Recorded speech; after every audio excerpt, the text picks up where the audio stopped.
Islam can be a little confusing. You meet a Muslim at the grocery store, nicest person in the world, cute kids, loves America.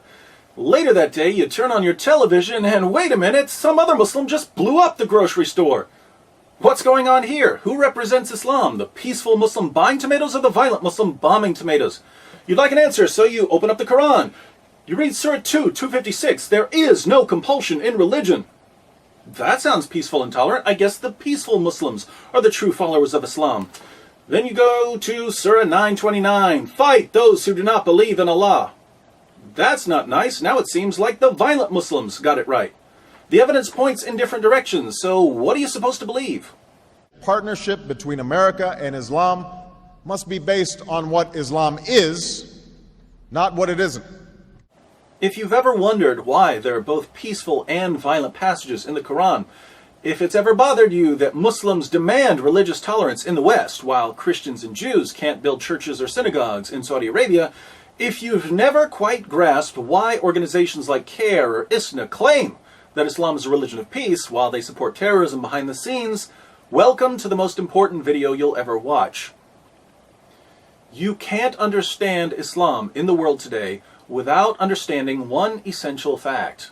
Jihad proceeds in stages. As the tiny tadpole grows into the bellowing bullfrog, as the lowly acorn becomes the mighty oak, as adorable Parent Trap Lindsay Lohan transforms into whatever she is now, so also the tolerant toddler of peaceful Islam eventually goes through puberty. That's when we all find out what full-grown, Jew-hating, church-burning, wife-beating, apostate-killing, Allahu Akbar yelling Islam is really like in all its blood-spattered glory. Whether you look at the life of Mohammed, or the early Muslim community, or the Quran, or the Hadith, or the Sirah literature, or classical Muslim commentaries, or modern Muslim scholarship, or the spread of Islam in the world today, you will find the exact same pattern. There are 3 stages in the call to jihad, depending on the status of Muslims in a society. And if you understand these 3 stages, you'll understand Islam, 14 centuries of Islamic history, and the situation we're in right now. Partnership between America and Islam must be based on what Islam is, not what it isn't. Stage 1, stealth jihad. When Muslims are completely outnumbered and can't possibly win a physical confrontation with unbelievers, they're commanded to promote peace with non-Muslims and to preach a message of tolerance. For instance, when Muhammad and his followers were a persecuted minority in Mecca, they criticized the beliefs of the polytheists, but they did so peacefully. The revelations Muhammad received during this time proclaimed a future judgment for unbelievers. Allah will one day punish those who reject Muhammad. But in the meantime, to each his own. Live and let live. Coexist. A characteristic chapter from this period is Surah 109. As the Holy Quran tells us, Say, O unbelievers, I do not serve that which you serve, nor do you serve him whom I serve, nor am I going to serve that which you serve, nor are you going to serve him whom I serve. You shall have your religion, and I shall have my religion. Muslims in the West point to passages like this as evidence that Islam is inherently peaceful. But we know from Muslim sources that while Muhammad was calling for religious tolerance in Mecca, he was already planning to conquer the world in the name of Allah. He even tried to lure pagans to Islam by promising them victory over the non-Arabs. Let's look at a passage. One day, some of Muhammad's tribesmen went to his uncle Abu Talib because they wanted to arrange a truce with Muhammad. They wanted Muhammad to stop criticizing their beliefs. Watch what happens. Abu Talib sent for the messenger of Allah. And when he came in, he said, Nephew, here are the sheikhs and nobles of your tribe. They have asked for justice against you, that you should desist from reviling their gods, and they will leave you to your God. Uncle, he said, shall I not summon them to something which is better for them than their gods? What do you summon them to? He asked. He replied, I summon them to utter a saying through which the Arabs will submit to them, and they will rule over the non-Arabs. Abu Jahl said from among the gathering, What is it, by your father? We will give you it and 10 like it. He answered, that you should say, there is no deity but Allah. Think about this for a moment. Muhammad's walking around Mecca calling for peace and tolerance. But behind closed doors, he tells the Quraysh, join me and we'll rule over the non-Arabs, Christians, Jews, Persians, etc. These groups aren't attacking Muhammad at all, and he's already planning to conquer them. What does he need in order to subjugate the non-Muslims? He needs an army. And so he asks his tribe to convert to Islam. Now, how many times have we seen Muslim groups in the world today calling for tolerance in public, but saying something very different in private? Goes back to Muhammad.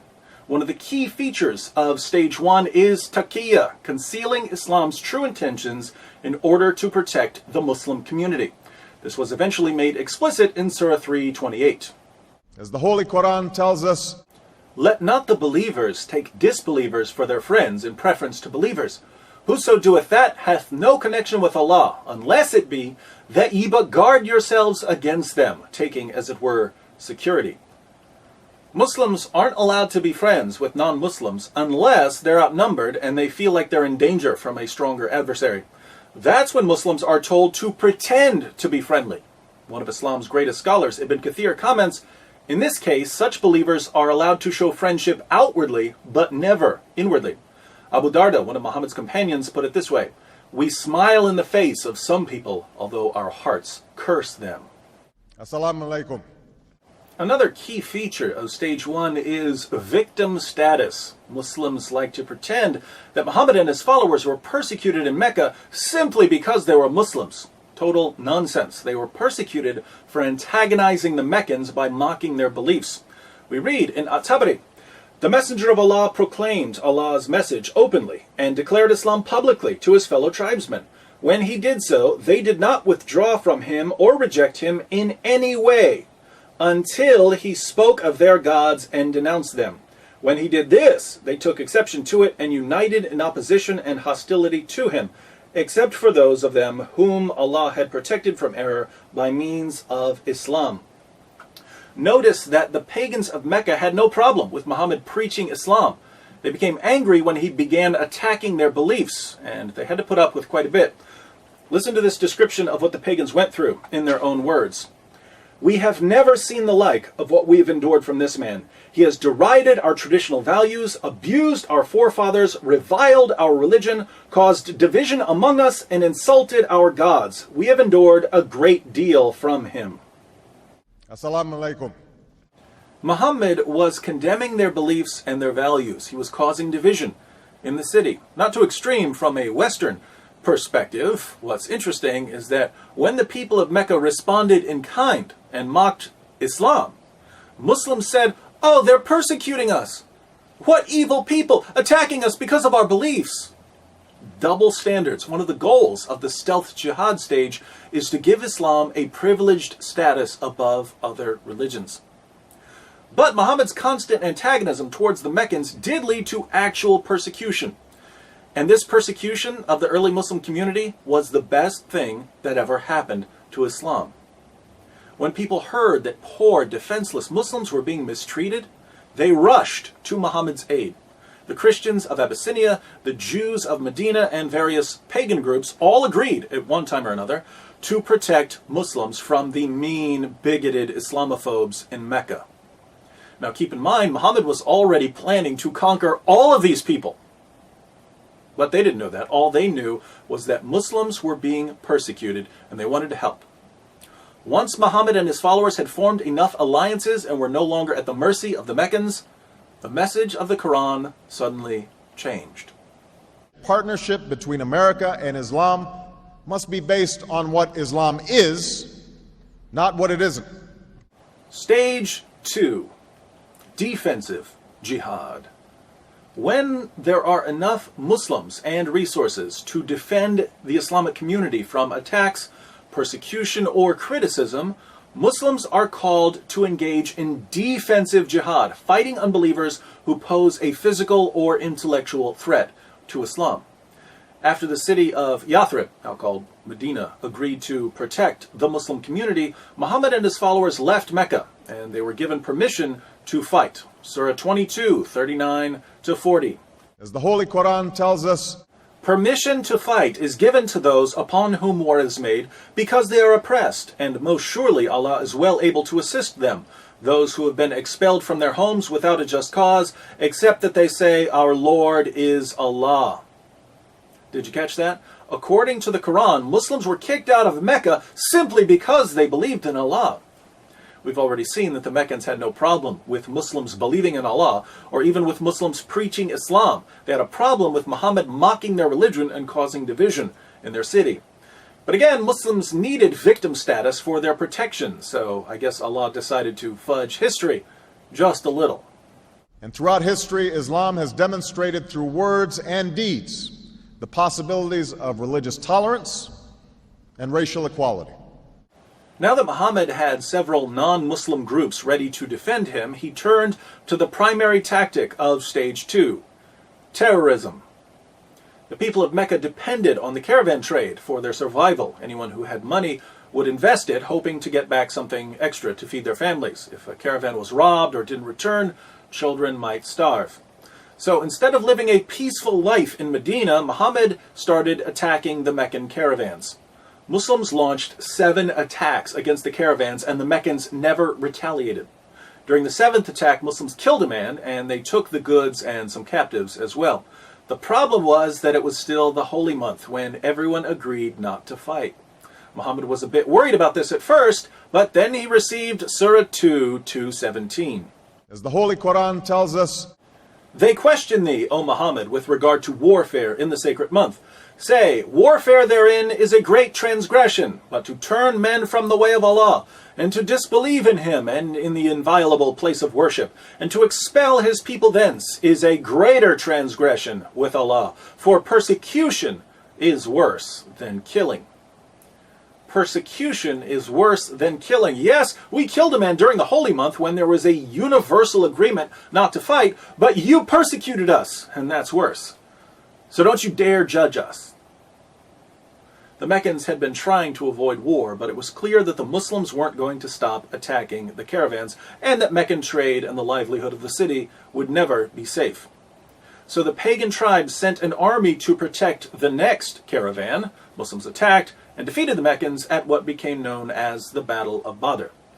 Notice that the first real battle between Muslims and non-Muslims was a result of non-Muslims trying to protect themselves from Muslims terrorizing their trade routes. Islam has a proud tradition of tolerance. It didn't take long for Muhammad's protectors to realize that they had been duped. Muslims weren't quite the innocent victims they had claimed to be. Muhammad and his followers were far more greedy and violent than the pagans they were now attacking. But these disillusioned defenders soon learned that once you agree to support Muhammad, you don't get to change your mind. Anything other than perfect allegiance to Muhammad becomes grounds for expulsion, seizing property, enslavement, or annihilation. 3 Jewish tribes in Medina found that out the hard way. A proud tradition of tolerance. Non-Muslims also learned that no matter how much they disagreed with Muhammad's campaign of violence and intimidation, they had to keep their mouths shut. Muhammad began ordering the assassination of critics during stage 2. People who spoke out against Islam or wrote poems about Muhammad were brutally murdered. And the citizens of Medina, the very people who had invited Muslims into their city, saw their rights rapidly disappearing in the name of Allah. Tolerance, tolerance, tolerance. Stage 2, then, is characterized by defensive fighting those who attack the Muslim community in some way. What we need to get our minds around, however, is that Muslims have a much broader definition of what constitutes an attack than anything we're familiar with. Persecution and military aggression certainly count as attacks, but as we've seen, criticizing Islam counts as an attack. Backing out of alliances after you figure out Muhammad's true intentions counts as an attack. And in the defensive jihad stage, Muslims are ordered to respond to these attacks with physical violence and terrorism. Partnership between America and Islam must be based on what Islam is, not what it isn't. Stage 3, offensive jihad. When Muslims establish a majority and achieve political power in an area, they are commanded to begin offensive jihad. Once Mecca and Arabia were under Muhammad's control, the message of the Quran changed yet again. Suddenly, Muslims weren't just told to fight against aggressors. They were commanded to fight non-Muslims simply for being non-Muslims. As the Holy Quran tells us, O Prophet, strive hard against the unbelievers and the hypocrites, and be unyielding to them. Surely Allah has bought of the believers their persons and their property for this, that they shall have the garden. They fight in Allah's way, so they slay and are slain. O you who believe, fight those of the unbelievers who are near to you, and let them find in you hardness. tolerance, tolerance, tolerance. If Muslims have the military strength to expand their political power and to violently subjugate non-Muslim populations, forcing these non-Muslims to pay tribute, the Quran commands them to do so. Surah 9:29.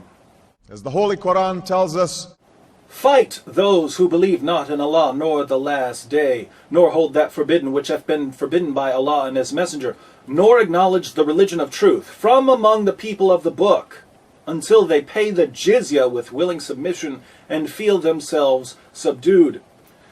This verse doesn't order Muslims to fight oppressors or even critics. It orders Muslims to fight those who don't believe in Allah.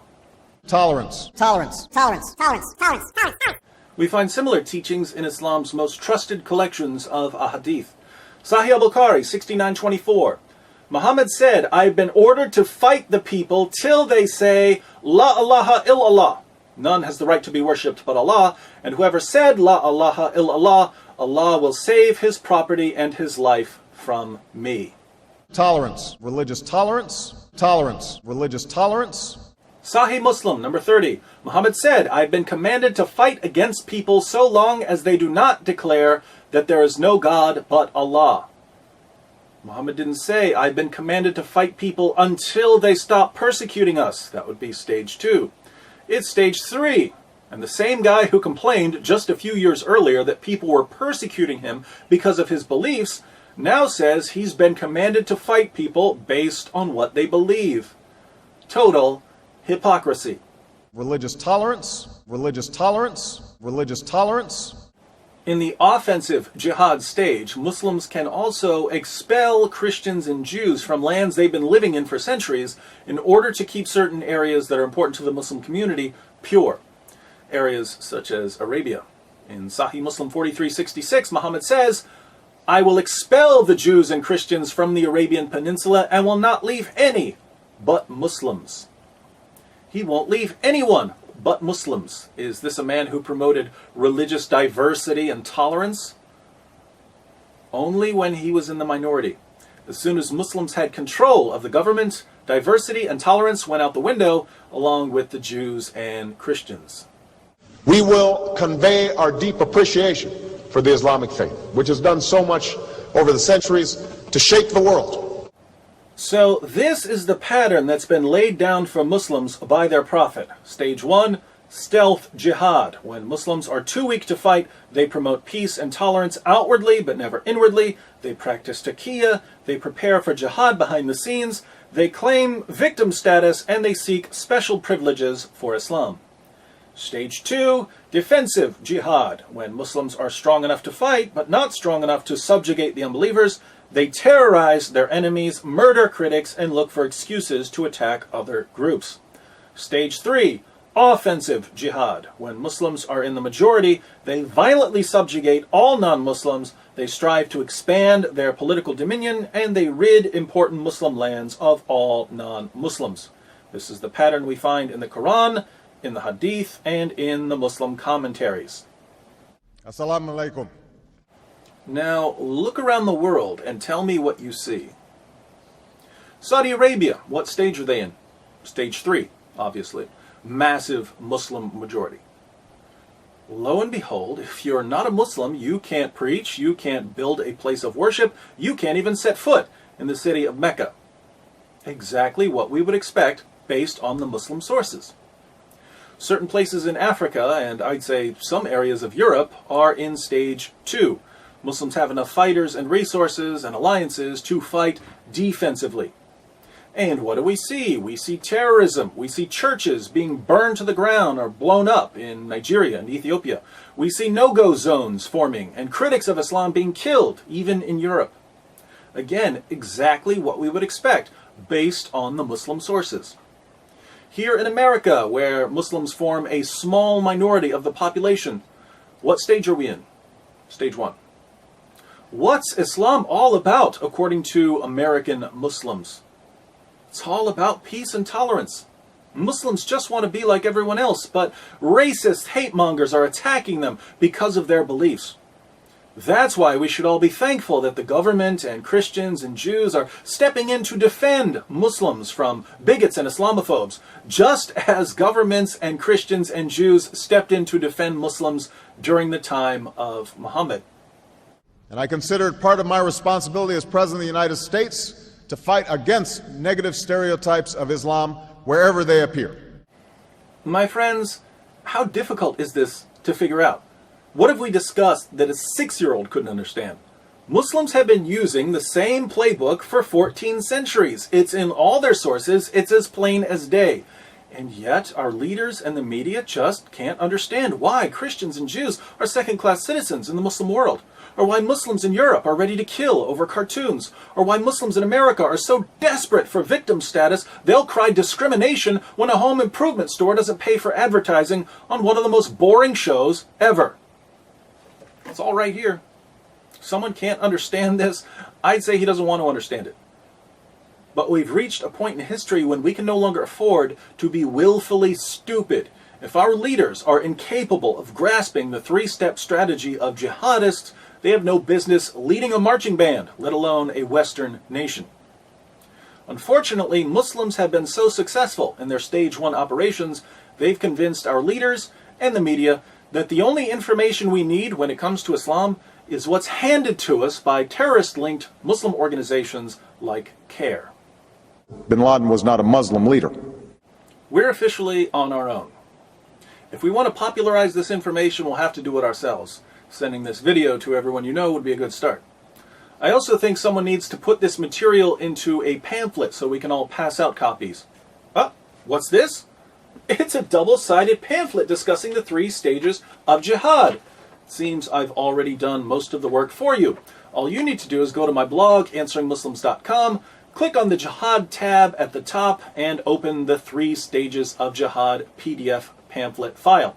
You can print this out, fold it up, and give it to those who need to know about jihad, which is pretty much everyone. Islam's greatest ally in the West is ignorance. Jihadists can't subjugate us through physical force, so they're doing their best to subjugate our minds. The ultimate obstacle to global jihad, then, is an informed population of free people. Wouldn't you like to be an obstacle to jihad in Sharia? I know I would. In 2012, let's make a special, freedom-sized effort to educate ourselves and others about the inner workings of the jihadist machine. And let us call our project Operation Monkey Wrench.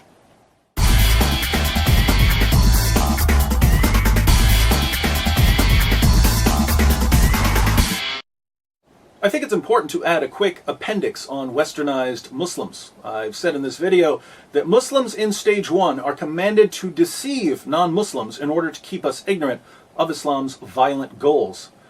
But if you present this information to your Muslim friends, they're going to deny it. Now, does this mean they're practicing taqiyya? No. When your Muslim friends tell you that Islam is a religion of peace, are they trying to trick you? Probably not. Most Muslims in America have been influenced by Western values more than they've been influenced by Islam. They may pray 5 times a day or fast during Ramadan, but their knowledge of Islam doesn't get much deeper than that. They've read very little of what's in their sources, and they know practically nothing about what we've discussed in this video. So chances are, when your Muslim friends tell you that Islam is peaceful, they really believe it. No need to accuse them of lying. Sadly, your westernized Muslim friends aren't a source of Islamic doctrine. Islamic doctrine is grounded in the Quran and the Sunnah of Muhammad, and these sources are perfectly clear when it comes to jihad. So I think we need to add another stage to our 3 stages. Stage 0, the totally clueless about jihad stage.